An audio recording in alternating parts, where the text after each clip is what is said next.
Humans of the Cardboard, welcome back to Just Nuts, guys. Huge reveals tonight. Huge Phantom Nightmare reveals. A whole new archetype called the Goblin Riders just got revealed. Apparently they're a rank 3, rank 6 base deck. I've only read the rank 3 monster. It seems pretty insane. That card by itself already seems insane. We'll see how the rest of the archetype shakes out, but they're really cool.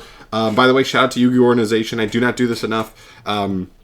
They kill it with news, so other than my videos, if you yourself want to stay up to date on news, keep an eye on them, put them in your, notification tab. They do stuff on Twitter, all that stuff. Follow them. They deserve it. Okay, let's get into it, though. Really cool.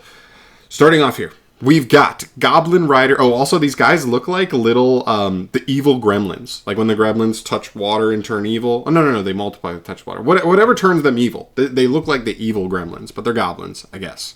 So the first one here is Goblin Rider, Doug the Assaulter. This is a level 3 Earth Warrior. So this is a rota-able deck, potentially, if they're all warriors, which is pretty crazy. Also, Isolde becomes interesting here. But anyway, he's a level 3, 1600 attack, 0 defense monster, 2 hard ones per turn effects. If this card is in your hand, you can attach an XYZ material from a monster on the field.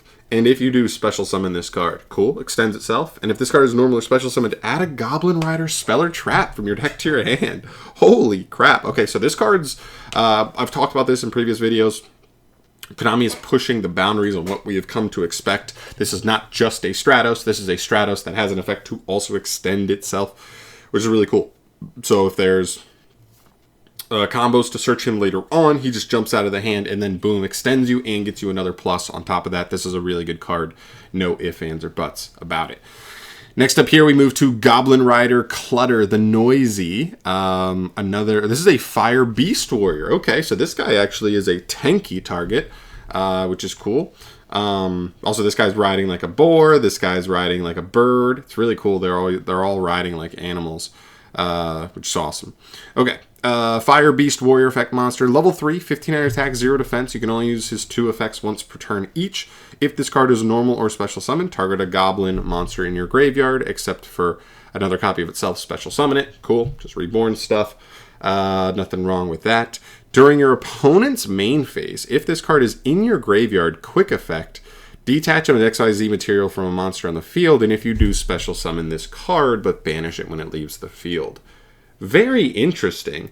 Okay. So this card isn't actually it's doing stuff on the opponent's turn. It's summoning on the opponent's turn. So I guess if you have stuff like IP Masquerena, this gives you an extra body to make use of that with, or a quick an effect that lets you quick exceed on the opponent's turn, because we know this is an exceed deck already. Oh, that's right. This actually does work with the rank 3.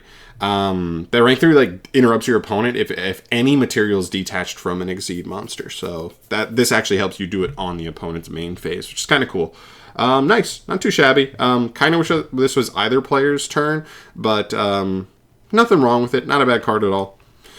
Moving on from there, we move to Goblin Rider Boone the Match Speed. He's riding like a cat, a purple cat, which is cool. Another warrior, so another rota target. 1300 attack, 0 defense. During the main phase, if this card is in your hand or graveyard, quick effect, you can special summon a Goblin Rider Boone the Match... Oh, sorry, you cannot special summon Goblin Rider Boone the Match Speed until the end of the turn. Also detach one material from a monster on the field, and if you do, special summon this card. Okay, gotcha. Oh, whoa. Interesting. Okay, so he kind of does the same thing as Goblin Rider Clutter, but he's able to do it on either turn. The biggest downside to him is he's actually not even until the end of the turn. You can't special summon another copy of Match Speed until the end of the next turn, which is a pretty tough restriction, because otherwise, I guess I get it, because this card otherwise would be really strong. I guess the trade-off here is that, this guy gets banished when he leaves the field, so you lose him potentially if you can't get him into an exceed play. This guy you don't lose, so as he just keeps rotating around and around, as you grind, he stays around for you, but you can't use him next turn. So if you use him on your turn, you can't use him on your opponent's, and vice versa.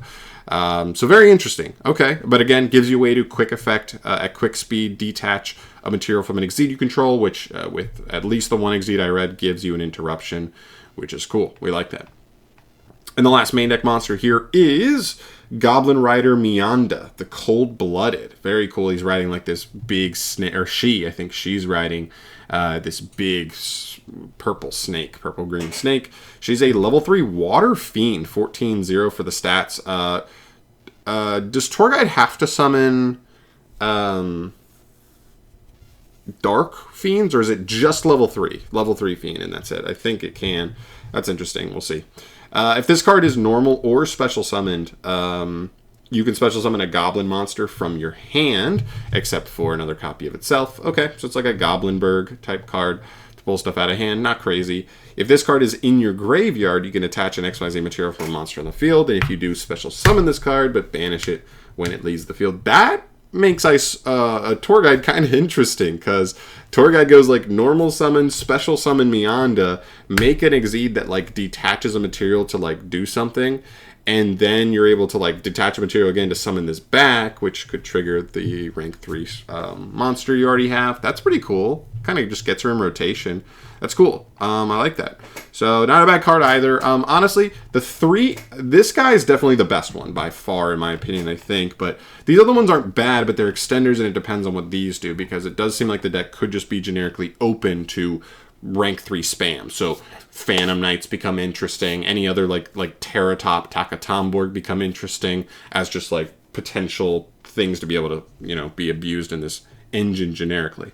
Okay, but let's take a look at the rank 3. This card's crazy. This is Goblin Rider Big Head Gabonga. I love it. He's a light beast warrior. Rank 3, 2100, 2 level 3 monsters, so he's completely generic for 3s. You can only use his 3 effects once per turn each. If this card is Exceed summoned, you can add a goblin monster from your deck to your hand. Cool. That means any generic rank 3 engine connects you to this engine, which is also really good, because if you haven't gone through Doug yet, you then just search Doug. Doug detaches a material for him to summon himself, and then Doug searches you a Speller Trap. So this card is a rank 3 that gets you another 3 plus a Speller Trap, which could even mean another 3 on top of it. Second effect, if an Exceed material is detached from any monster on the field, you can target one other monster on the field and attach it to this card as material. That's very good. We saw the multiple effects that are quick effects to like summon back from grave. Also, you're just even on your turn playing into boards. This just gives you an inherent way to play into boards, which is nice. I always want to see that in archetypes. And it just allows you to take a monster, which is cool. It's also a pretty good form of removal, because it doesn't go into decks. They can search it again. It doesn't go back to X-Tricks. They can summon it again. It doesn't even go to graves. They can recover it. It's just stuck on your guy, which means it's harder for them to access, which is cool. And then during each end phase, you can attach a goblin monster from your deck to this card as material. Another really good form for follow-up more than anything, because you'll just be able to, on your end phase, if you made this card turn 1, just attach either your match speed or your noisy, if you haven't put them in rotation yet. And then when you inevitably detach from this card, they end up in grave. They're able to then do their thing to help you grind, which is cool. Lastly for the X-Trick monsters, Goblins Crazy Beast. This thing is insane looking. Look at this thing. Holy crap. He's actually a rank 6, but he is a Dark Fiend rank 6, 27-0 for the stats, 2 or more level 6 monsters. So again, generic, but this deck does not make 6s, so we'll see. You can only use the third effect of this card once per duel. Okay. Once per turn. So these aren't hard once per turns at all on these other ones. Once per turn, as a soft once per turn. Quick effect. Target a Speller Trap card on the field. Detach 2 Exceed materials from any monsters on the field. And if you do, attach that card to this card as material. Okay. So quick Spell and Trap removal. But you also have the... I like that this deck, like, inherently, like, plays well against other Exceed decks as well. Those are just going to be good matchups at times for you. Like, imagine being able to use, like, this guy in hand to detach, like, a Zeus material, taking away one of its activations, or if it only had one activation, just, like, completely pretty much handling Zeus, and then just playing right through it. Like, that's pretty good. Anyway... If a monster or monsters you control would be destroyed by card effect, you can attach a material from this card instead. Okay, just good protection. And then if this card is in your graveyard, you can special summon it, then attach one goblin monster from your graveyard to it as material. Okay, so that's the hard ones for dual effect. That makes sense, because that'd be insane if this card could just continually do that. It's a cool card. Not exactly sure how the deck does it, unless one of the spells or traps can like modify levels to make like a 6 really easily. But honestly, even aside from that, this card is just in general pretty strong. If you can just make this card, and then just, it's a pretty good answer to like spell and trap decks, but then just getting it in rotation means even if it's outed, it's coming back. It kind of gives me the same vibes as something like Bengalancer, where he's just like a decent interruption, but the bigger thing is that like it just is coming back next turn. It just is. But yeah, cool card, cool. All right. Spells and traps. Spells here, we got Grand Meeting of the Goblin Rider. It's a continuous spell. You can only use the third effect once per turn. Goblin monsters you control gain 300 attack for each goblin monster you control. Okay, because all these guys are actually not super huge, so they do actually get pretty big quickly off of this. There's also a lot of like mid-stat ranges. They're like 15, 1600. They're getting to like 18, 19 now with just this card if they're the only monster on the field. That's low-key kind of nice.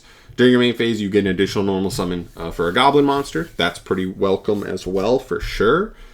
You can target 2 goblin monsters you control to have a that have a level to activate one of these effects. The level of one of them becomes the level of the other, or their levels become their total. Okay, so that's how we make the rank 6, right? You target two 3s on the field, they both become the total, so they both become 6s. That's not a bad card. I mean, like, it's not an amazing card. I honestly see this card as maybe a 1 of overall, just like it's searchable off of the Spell and Trap Searcher, but it gives you the additional normal summon. It gives you the attack boost, which makes your board a little more annoying to deal with, right? People can't just walk over you to beat your board, but also helping you abuse 6s in general, but specifically Goblin's Crazy Beast for the archetype, which is cool. All right, and then we have another normal spell, Grand Arrival of the Goblin Riders. You can only use this both effects once per turn, so normal spell. Add a goblin monster from your deck to your hand, then you can detach 1 Exceed material from a monster on the field, and if you do, especially level 4 lower goblin from your hand. Wow! So this deck plays so well into Exceed decks going second. Like this card, we're going to Rhoda for like search a monster, detach a material from an opponent's Exceed monster, which depending on the monster could turn it off, or at least minimize its impact. And then also, it's now just E-Telly because they had an Exceed on field. That's actually so crazy. That's such cool design. Second effect, you can banish this card from your graveyard banish this card from the graveyard, detach a material from a monster on the field, then you can add a goblin monster from graveyard back to hand. You can use both of these in the same turn.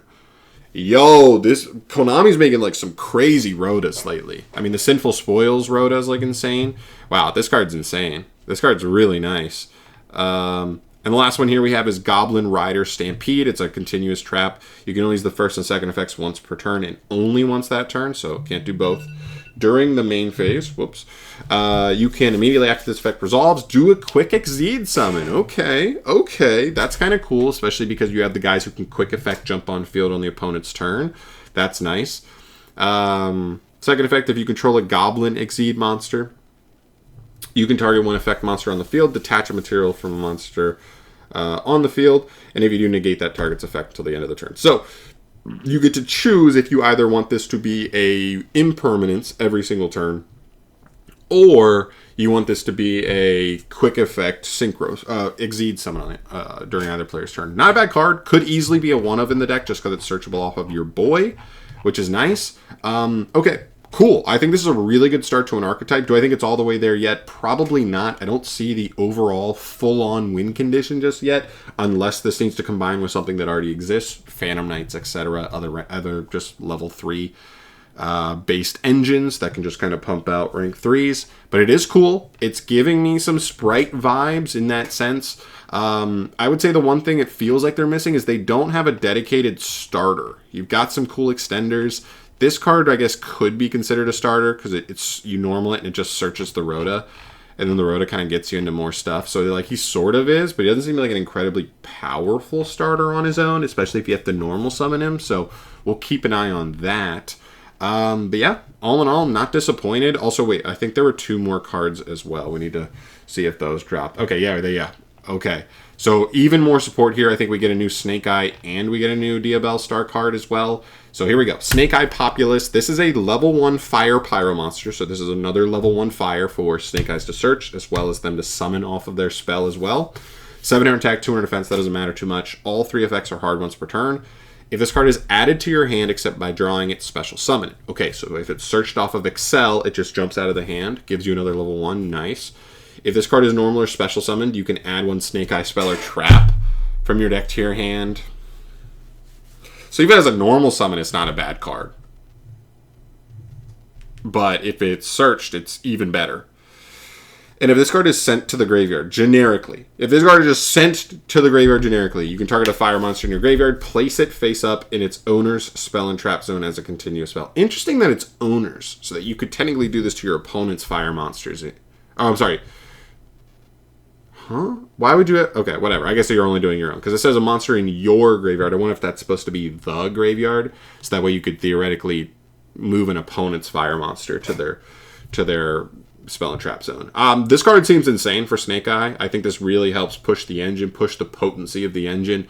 Since they're going to... We already have so many starters and ways to get Excel out. And now Excel searches this. This jumps on the field, so now you have 2 1s to make Exceed, Link, whatever plays, but also then search another spell for Snake Eye, which could be potentially the trap, could be the field spell, to just kind of push the engine even further. Yeah, that's really nice. This could be the missing link to kind of make that full engine. The Snake, like we know the Diabellstar engine is really crazy, but we didn't know the Snake Eyes could get there, and this could potentially be it because it connects you to the trap. And the field spell, even if you don't hard open them, which is very cool, because I didn't think the deck already did that. Yeah, very good card. And the last one here, Snake Eye. Oh, sorry, another Snake Eye card. Oh, I guess because the Diabellstar is kind of working with the Snake Eyes. Okay, cool. And then this has Snake Eye Dramatic Chase, another quick play. You can use the first and second effects of this card once per turn. Place a Diabellstar monster from your hand, deck, or graveyard face up in its owner's spell and trap zone as a continuous spell. Place a Diabellstar monster. So I guess like the confusion here is probably that so far we haven't got the next wave of Diabellstar support, so we only have the 1 monster, and she doesn't really make a ton of sense to be placed in the spell and trap zone at this moment in time. So maybe it's like we'll get another 1 or 2 revealed. Maybe it'll be like Diabellstar, the Seeker of Snake Eyes, so that way she has both in the name, and she has the ability to like jump out of the spell and trap zone and do some crazy stuff potentially. We'll see. During the end phase, you can banish this card from your graveyard, target a monster card, treat it as a continuous spell you control, special summon it. Oh! That's what it is. This is technically another Diabellstar starter, because you would just place Diabellstar in your zone, then on end phase, banish this to special Diabellstar, and then she would set one of the interruptive spell or traps, and then boom, you've just got an interruption added to your situation. Now, I don't know if you'd want to play this, because the wanted search spell is just so much more potent and quicker. Better going second for all those reasons. So I don't know about that side of things, but yeah, still pretty crazy. Still a pretty decent card, not all things considered. I don't know how amazing it is, but it has Snake Eye in the name, so like it's also searchable off of this. So now this makes it so that the Snake Eye engine connects to the Diabellstar engine, as well as the Diabellstar engine connecting to the Snake Eye engine. Maybe that's the bigger thing here, where if you do open Excel, you can go Excel, search Populous, Populous summon.